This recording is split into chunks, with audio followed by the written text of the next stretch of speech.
পনিরের অন্য একটা রেসিপি করব। পনিরটা স্টার্টিং থেকে দেখানো হয় নাই, কিছু করি নাই, একটু ঘি আর তেল মিশিয়ে, সাদা তেল মিশিয়ে পনিরটাকে এইভাবে লাল লাল করে ফ্রাই করে নিয়েছি। ফ্রাই করা হয়ে গেছে। এটা এই ধরনের একটু বড় করে কেটে নিতে লাগে আর একটু ভালো করে ফ্রাই করতে লাগে। ফ্রাই করার পরে পনিরটা প্রায় শক্ত হয়ে যাওয়া দেখা যায়।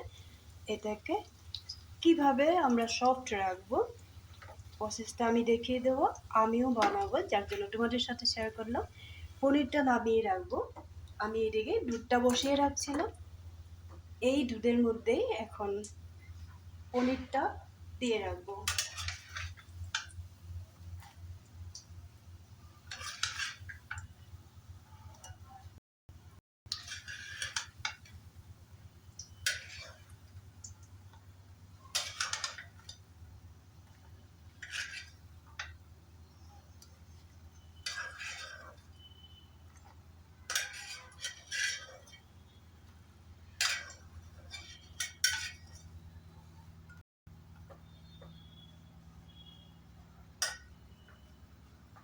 দুধটা আগের থেকে গরম ছিল, এখানে আর একটু ভালো করে ফুটিয়ে নেব। সম্পূর্ণ পনিরটা এখানে দিয়ে দিলাম। ভালো করে দেখে রাখো।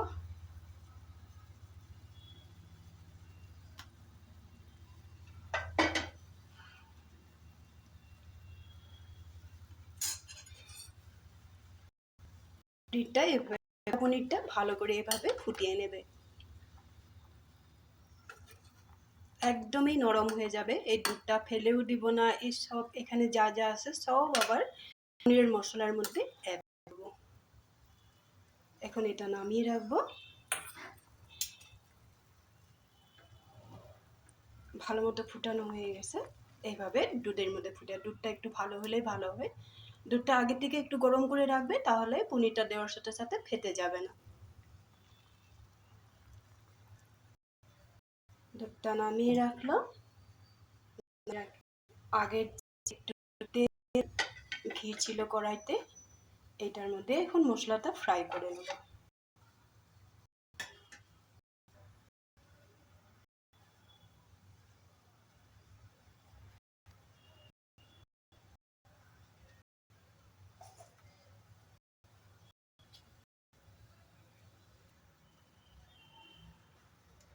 এরকম টেস্ট করেছিলাম।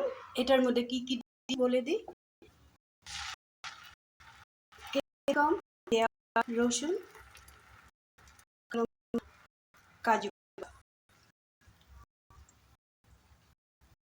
এখন এটা করে এই সময়টাতে গ্যাসের ফ্লেমটা কমিয়ে রাখছি, যাতে নিচে লেগে না যায়।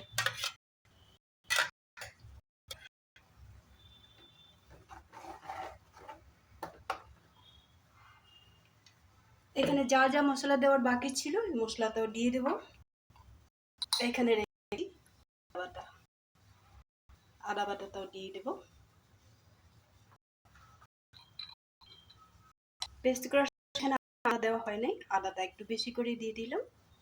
বাকি এখানে এলাচও দেওয়া হয়েছে, গোলমরিচ দেওয়া হয়েছে, ক্যাপসিকাম, পেঁয়াজ, রসুন, কাঁচা লঙ্কা, কাজু। আর এখন দিলাম আদা বাটা।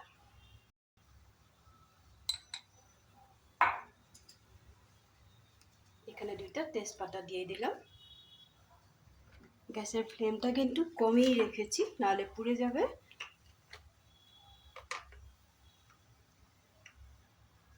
এখানে আমার হিসেব মতো লবণ দিয়ে দিলাম।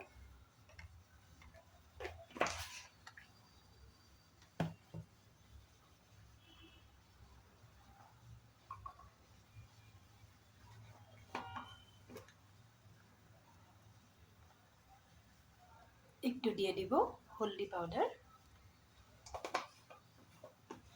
ও এখানে গোটা জিরাও দিয়ে রেখেছিলাম সামান্য পরিমাণে, আর জিরা পাউডার দিব না। এখন এটা ভালো করে, এখন আমার সব মশলা দেওয়া হয়ে গেছে। এখন তো নাড়াচাড়া করতে পারবো, যার জন্য গ্যাসের ফ্লেমটা আমি একটু বাড়িয়ে দিলাম। বাড়িয়ে দিয়ে ভালো করে মশলাটা ফ্রাই করে নেব।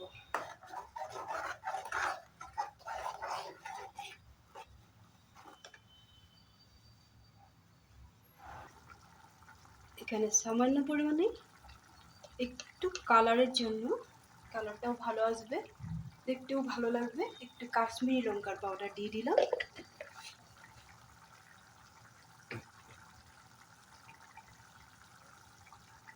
আবার একটু ভালো করে ফ্রাই করে নেব, সব কিছু একসাথে ভালো করে মিলিয়ে নেব।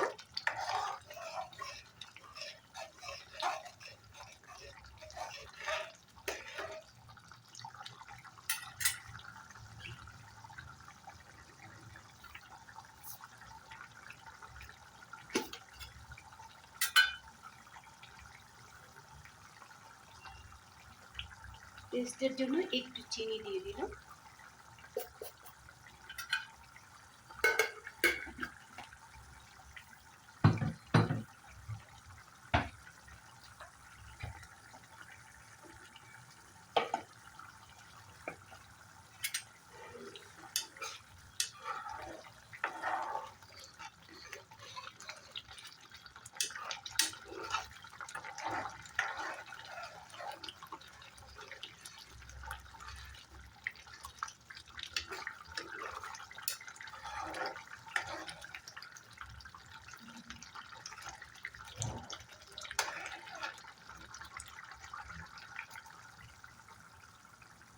এখন এখানে দিয়ে দেব গরম দুধ আর পনিরটা।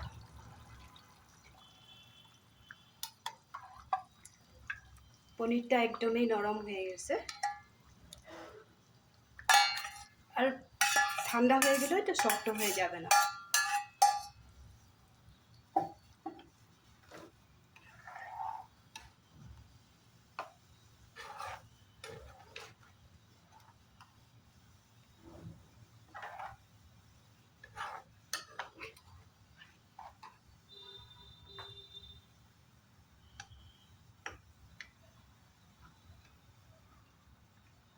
আমি ধরে দেখিয়ে দিই, একদমই সফট হয়ে গেছে।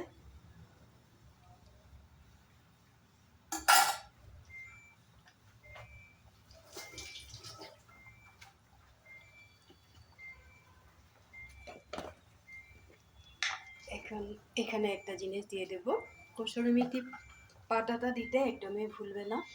এই ধরনের দুধ দিয়ে পনির রান্না করলে একটু কসুরি মেথি পাতা এভাবে ক্র্যাশ করে দিয়ে দেবে, তারপরে আবার কিছু সময় দিয়ে নিতে লাগবে। কসুরি মেথি পাতাটা দেওয়া হয়ে গেল, এখন আমি একটু সময় ঢেকে রাখবো।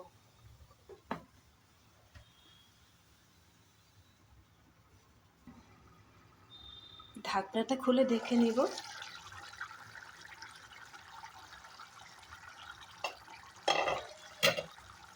পনিরটা রেডি হয়ে গেছে, এখন গ্যাসটা অফ করে দেব, একটু দেখে নেব।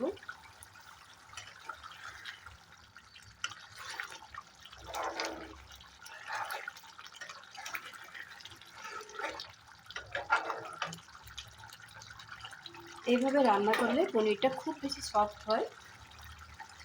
পনিরটা ফ্রাই করার সাথে সাথে যে গ্রেভির মধ্যে দিয়ে দিতে লাগে না, এইভাবে গরম দুধে একটু সময় রেখে দিলে পনিরটা আস্তে আস্তে সফট হয়ে যায়। এখন এখানে কিছু দেওয়ার বাকি নেই, একটা জিনিসই আছে, একটু ধনে পাতা দিয়ে দেব। এখন আমি এখান থেকে অন্য একটা পাত্রে নামিয়ে রাখবো, গ্যাসের ফ্লেমটা অফ করে দিয়েছি। তোমরাও বাড়িতে এইভাবে একবার রান্না করে খেয়ে দেখবে।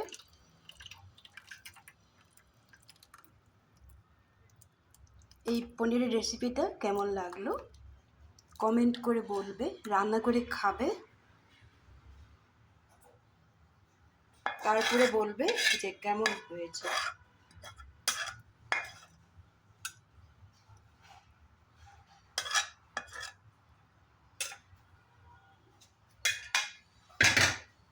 বাকি টাকা ধনে পাতাটা এখানেই অ্যাড করে দেবো।